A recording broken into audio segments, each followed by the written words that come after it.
Hi hello welcome to Rudra news. కుక్కతో ఒక వంకరే అన్న చందంగా పాకిస్తాన్ తన తీరును మార్చుకోవడం లేదు. కాల్పుల విరమణ ఒప్పందానికి తూట్లు పొడవడంపై భారత్ హెచ్చరికలు జారీ చేసినా పట్టించుకోవడం లేదు. సరిహద్దుల్లో నియంత్రణ రేఖ ఎల్ఓసి వెంబడి ఏకపక్షంగా కాల్పులకు తెగబడుతూనే ఉంది. వరుసగా 7వ రోజు రాత్రి పాక్ రేజర్లు కవ్వింపు చర్యలకు పాల్పడ్డారు. జమ్మూ కాశ్మీర్లోని నియంత్రణ రేఖ వెంబడి ఉన్న కుప్వారా, ఉరి, ఆక్నూర్ సెక్టార్లోని కాల్పుల విరమణ ఒప్పందాన్ని ఉల్లంఘిస్తూ పాకిస్తాన్ సైనికులు కాల్పులు జరిపారు. అయితే పాక్ రేజర్ల కాల్పులను భారత ఆర్మీ సమర్థవంతంగా తిప్పికొట్టారు. ఈ మేరకు సైన్యం వెల్లడించింది.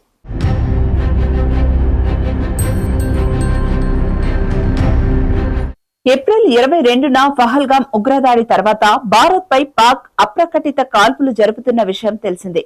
కాగా బుధవారం రాత్రి కూడా పాక్ సైన్యం కాల్పులు జరిపిందని, వీటిని భారత సైన్యం ధీటుగా తిప్పికొట్టిందని రక్షణ శాఖ వర్గాలు వెల్లడించాయి.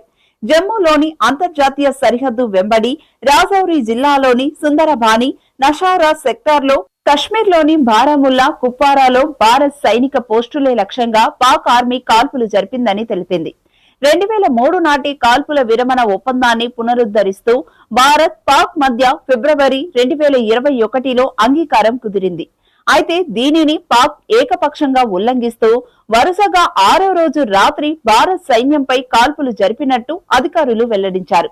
ఇరు దేశాలను విడదీస్తూ గుజరాత్ నుంచి జమ్మూలోని అక్నూర్ వరకు 3323 కిలోమీటర్ల వెంబడి భారత్ సరిహద్దును కలిగి ఉంది. ఇందులో అంతర్జాతీయ సరిహద్దు 2400 కిలోమీటర్లుగా, 740 కిలోమీటర్ల ఎల్ఓసి నియంత్రణ రేఖగా ఉంది. కాల్పుల విరమణ ఒప్పందానికి పాక్ తూట్లు పొడవటంపై భారత్ హెచ్చరికలు జారీ చేసింది. ఇరు దేశాలకు చెందిన మిలిటరీ ఆపరేషన్ డైరెక్టర్ జనరల్లు హాట్ లైన్ ద్వారా మాట్లాడుకున్నారు.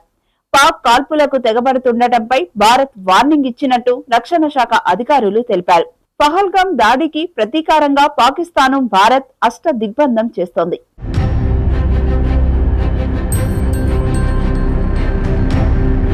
తాజాగా పాక్ కు చెందిన విమానాలు భారత గగనతలంలోకి రాకుండా ఆంక్షలు విధించింది. ఇప్పటికే పాక్ తన గగనతలాన్ని మూసివేసి భారత్ విమానాలకు ప్రవేశం లేకుండా అడ్డుకుంది. దీనికి ప్రతీకారంగా భారత్ కూడా పాకిస్తాన్ కు చెందిన దాని ఆధ్వర్యంలో నడుస్తున్న ఆ దేశం లీజుకు తీసుకున్న వాణిజ్య విమానాలతో పాటు మిలిటరీ విమానాలకు తమ గగనతలంలో ప్రవేశాన్ని నిషేధిస్తున్నట్టు ప్రకటించింది.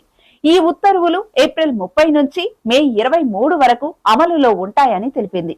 భారత్ విధించిన ఈ ఆంక్షలతో కౌలాలంపూర్ లాంటి ఆగ్నేయ ప్రాంతాలకు వెళ్లే పాకిస్తాన్ విమానాలు చైనా, శ్రీలంక లాంటి దేశాల మీదుగా వెళ్లాల్సి ఉంటుంది. ఇది ఇవాల్టి టాపిక్. మళ్ళీ మరో అప్డేట్ తో కలుద్దాం. అంతవరకు చూస్తూనే ఉండండి రుద్రా టీవీ.